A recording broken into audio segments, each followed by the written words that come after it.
আমার হাতে এখন আছে ভিভো ভি সিরিজের নতুন ফোন ভিভো ভি 70। ভিভোর এই ভি সিরিজ কিন্তু ইন্টারন্যাশনালি অনেক পপুলার এবং আমাদের দেশেও এই সিরিজটা খুবই খুবই পপুলার। বাজেটের মধ্যে ভিভোর এই সিরিজের ফোনগুলো কিন্তু একদম সেরা পারফরমেন্স দিয়ে থাকে। এই ফোনটাও সেই দিক থেকে ব্যতিক্রম না, কারণ ভিভো ভি 70 এই ফোনের ডিজাইন, ডিসপ্লে, পারফরমেন্স এবং ক্যামেরা সব দিক থেকেই টপ নচ লেগেছে আমার কাছে।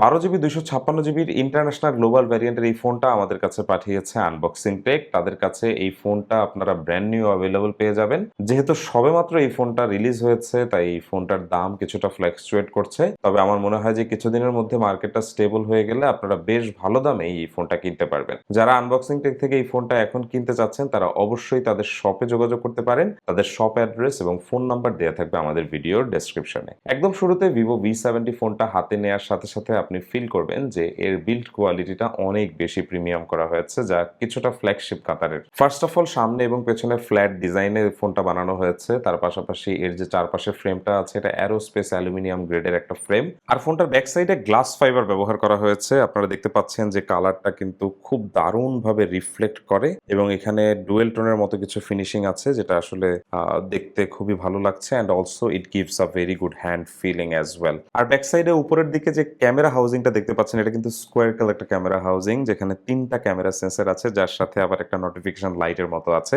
সবচেয়ে যেটা চোখে পড়বে সেটা হচ্ছে এই যে জাইসের যে লোগোটা এখানে দেওয়া হয়েছে, তার মানে হচ্ছে জাইসের কালার প্রোফাইল এই ফোনটাতে আমরা পাচ্ছি।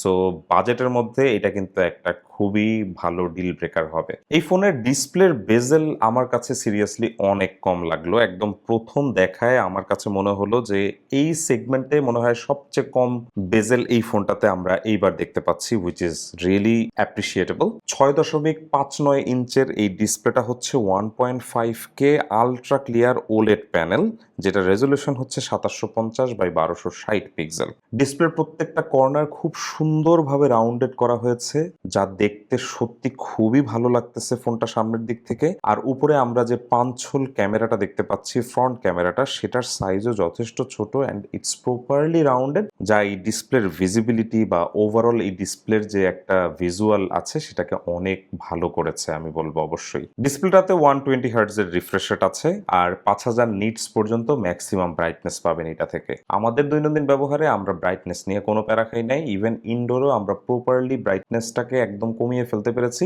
যেটা চোখের জন্য খুবই আরামদায়ক ছিল।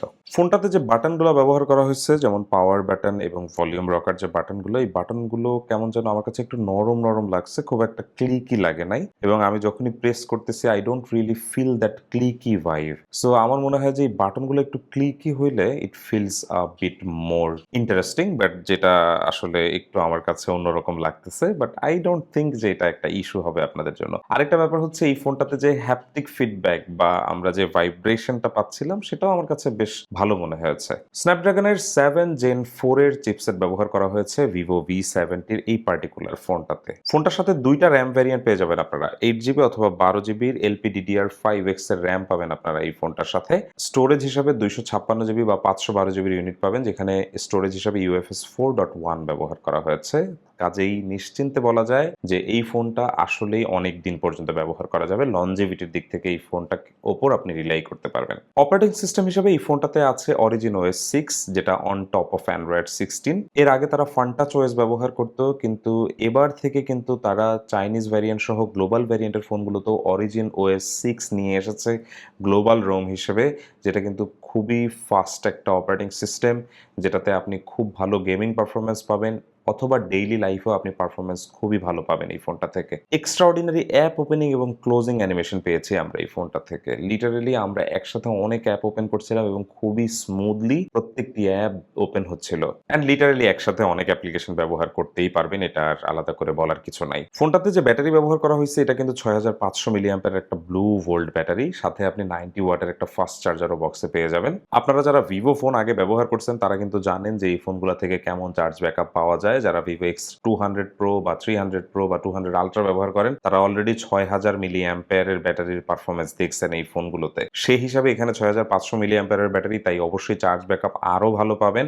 আর এটা কিন্তু ফাস্ট চার্জিং সাপোর্টেড, খুবই খুবই দ্রুত চার্জ করতে পারবেন আপনি এই ফোনটা। বক্সে আসা 90 ওয়াটের চার্জার দিয়ে মনে হয় যে 20-30 মিনিটেই আপনি অনায়াসে 50 থেকে 60% চার্জ করতে পারবেন এই ফোনটা, যেটা একদমই দারুণ একটা ব্যাপার। অনায়াসে এই ফোনটা একদিন তো চলবেই। আপনি খুব হেভি ইউজার হন, যদি ক্যামেরা ইউজ করেন, মোবাইল ডেটা সারাদিন অন রাখেন, সে সমস্ত ক্ষেত্রেও আমি বলবো এই ফোনটা সারাদিন ব্যাকআপ দিবে আপনাকে। ভিভো V70 ফোনটার সবচেয়ে বড় আকর্ষণ হতে যাচ্ছে এবার এই ফোনে থাকা ক্যামেরা। এখানে 50 মেগাপিক্সেলের একটা মেইন ক্যামেরা সেন্সর আছে, যেই ক্যামেরা সেন্সরটা হচ্ছে সনি IMX766 এর একটা OIS সাপোর্টেড ক্যামেরা। আর এখানে আপনি যে টেলিফোটো ক্যামেরা সেন্সরটা পাচ্ছেন সেটাও 50 মেগাপিক্সেলের ক্যামেরা সেন্সর, এবং সেটা হচ্ছে সনির একটা IMX882 এর সেন্সর, যেটা 3x অপটিক্যাল জুম সাপোর্ট করবে এবং 100x পর্যন্ত আপনি ডিজিটাল জুম করে ছবি তুলতে পারবেন এই ক্যামেরাটা ব্যবহার করে। ইনসেন কিছু ছবি আমরা তুলতে পারছি এই ফোনটা থেকে। আমি এই বাজেট রেঞ্জে যে কোনো ফোনের সাথে যদি কম্পেয়ার করি তাহলে আমি বলবো অনায়াসে ভিভো V70 এই ক্যামেরা যে কোনো ফোনকে বিট করতে পারে এই বাজেটে। ইভেন আপনি যদি আইফোনকেও নিয়ে আসেন পাশাপাশি, আমি বলবো যে পোর্ট্রেট সহ অন্যান্য সকল ছবির যে প্রসেসিং সবকিছুতে আইফোনের থেকেও কিছুটা বেটার ছবি আমরা এখানে পেয়েছি। তবে সেটা ফ্ল্যাগশিপ আইফোন না, কিন্তু অবশ্যই এই বাজেটের মধ্যে ইউজড মার্কেটে আপনি যেই ধরনের আইফোনগুলো পাবেন তার থেকে লিটারালি অনেক ভালো ক্যামেরা পারফরমেন্স এটাতে পাওয়া যাবে। ফোনটাতে 8 মেগাপিক্সেলের একটা আলট্রা ওয়াইড ক্যামেরা সেন্সরও আছে, যেটা দিয়ে আপনি আলট্রা ওয়াইড ছবি তুলতে পারবেন, আলট্রা ওয়াইড ভিডিও শুট করতে পারবেন। সাধারণত এই বাজেটে যারা ফোন কেনে তাদের কাছে টেলিফোটোটাই সবচেয়ে বেশি গুরুত্বপূর্ণ থাকে আলট্রা ওয়াইডের থেকে। তাই আমি ভিভোকে এখানে জাজ করব না যে তারা 8 মেগাপিক্সেলের একটা আলট্রা ওয়াইড সেন্সর এখানে কেন দিছে, কারণ তারা কিন্তু টেলিফোটো সেন্সরটা অবশ্যই ভালো দিছে, যেই দিক থেকে তারা অলরেডি অ্যাপ্রিসিয়েশন পাবে। সেলফি ক্যামেরা হিসেবে এখানে 50 মেগাপিক্সেলের ক্যামেরা সেন্সর ব্যবহার করা হয়েছে, যেটা থেকেও খুবই ভালো ছবি তোলা যাচ্ছে। এবং সবচেয়ে বড় কথা, সেলফিতে 3টা ফোকাল লেন্থে ছবি তোলা যাচ্ছে, যেখানে আমি দেখেছি যে আমরা 0.8x থেকে 1x এবং তারপরে 2x পর্যন্ত জুম ইন করেও সেলফিতে আমরা ছবি তুলতে পারছি। ফোনটির ব্যাক সাইডে থাকা ক্যামেরা দিয়ে আপনি 4K 60 FPS পর্যন্ত ভিডিও শুট করতে পারবেন, যে ভিডিওগুলো আমার কাছে খুবই ভালো লেগেছে। প্রপার লাইটে থাকলে আমার মনে হয় যে এটা থেকে খুব ভালো ভিডিও পারফরমেন্স পাবেন, ডিটেইলসও বেশ ভালো থাকছে এবং স্ট্যাবিলাইজেশনের যে ব্যাপারটা আছে সেটাও কিন্তু খুবই ভালো পাওয়া যাচ্ছে এই ফোনের ভিডিও পারফরমেন্স থেকে। আমার কাছে পার্সোনালি এই ফোনটাতে তোলা প্রত্যেকটা ছবি খুবই ভালো লেগেছে। ভিভোর colour processing with জাইস collaboration is insane. এটা অলরেডি আমরা ভিভো X200 প্রো সিরিজ থেকে অনেক ভালোভাবে দেখতে পাচ্ছি। আর এটা যেহেতু দিন দিন অনেক বেশি আপগ্রেড করছে, তাই ভিভো V70-তে আমরা অবশ্যই একটা আপগ্রেডেড পিকচার প্রসেসিং দেখতে পাবো, এটাই এক্সপেকটেশন ছিল আমার। আর সেই দিক থেকে আমি একদমই হতাশ হইনি। আমার কাছে প্রত্যেকটা ছবি খুবই ভালো লেগেছে, প্রপার ডিটেইলস আছে ছবিতে, কালারগুলো খুবই জীবন্ত লাগছে প্রত্যেকটা ছবিতে, খুবই ন্যাচারাল কালার টোন রাখার ট্রাই করছে এখানে। আর কোনো ছবি আলাদা করে এডিট করার আর প্রয়োজন নাই, একদম ready to upload pictures. And পোর্ট্রেটের ক্ষেত্রে অবশ্যই এজ ডিটেকশন খুবই দারুণ ছিল। এই বাজেটের ফোন হিসেবে খুবই ভালো পোর্ট্রেট আমরা পেয়েছি এই ফোনটা থেকে। সো ইন দি এন্ড বলতেই হয় যে in terms of design, performance, camera এবং ব্যাটারি ব্যাকআপ সব দিক থেকে Vivo V70 is really a deal breaker. তবে আপনারা যারা এই ফোনটা কিনবেন আমি বলবো অবশ্যই 12GB 256GB ইউনিটটা কিনবেন, যেহেতু এই ফোনটা ফিউচার প্রুফ একটা ফোন হতে যাচ্ছে। তাই র্যাম যদি 4GB আপনি বেশি কিনেন এখন, সেটা অবশ্যই আপনার জন্য এটা একটা ফিউচার প্রুফিং ডিল হবে। তবে যারা অল্প কয়েকদিন ব্যবহার করার জন্য কিনতেছেন, 6 মাস পরে ফোন চেঞ্জ করবেন, তারা চাইলে 8GB র্যামের ফোনটাও কিনতে পারেন, কারণ আগামী 6 মাস 1 বছরের মধ্যে 8GB র্যামের ফোন স্লো হওয়ার কোনো সম্ভাবনা নাই। ভিভো পার্সোনালি বলছে যে তারা এটাতে 3 থেকে 4 বছরের অপারেটিং সিস্টেম আপডেট দিবে।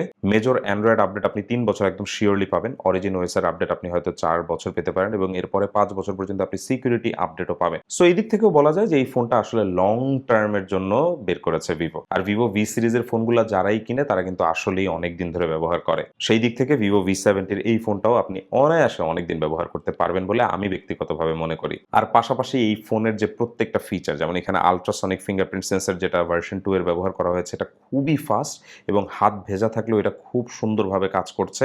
সো সবকিছুর দিক থেকে আমি বলবো যে এটা পুরো একটা flagship phone, but in budget range. আরো যেহেতু এই ফোনটা 5G এবং Wi-Fi 6E সাপোর্টেড এবং ব্লুটুথ 5.4 আছে, এটাতে NFC-র সাপোর্ট আছে এবং আগেও বলেছি আয়ার ব্লাস্টার সুবিধা আছে। তাই সব দিক বিবেচনা করলে Vivo V70 is literally one of the best phone যারা এখন অ্যাটলিস্ট 50-55,000 টাকা বাজেটের মধ্যে কোনো ফোন কিনতে যাচ্ছেন। সো এই ছিল আমাদের ভিভো V70-র ফার্স্ট ইমপ্রেশন। আপনাদের কাছে কেমন লাগলো ভিডিওটা, ফোনটা ওভারঅল আপনাদের কাছে কেমন লাগলো তা অবশ্যই আমাদেরকে জানাবেন। আর ভবিষ্যতে কোন ফোনের ভিডিও নিয়ে আসবো সেটা অবশ্যই আমাদেরকে বলবেন। আর এই ফোনের ফুল রিভিউ যখন করব তখন আরো কি কি বিষয়ে কভার করতে হবে সেটা আমাদেরকে কমেন্ট করে জানাবেন। সবাই ভালো থাকবেন, দেখা হবে পরবর্তী ভিডিওতে। আল্লাহ হাফেজ।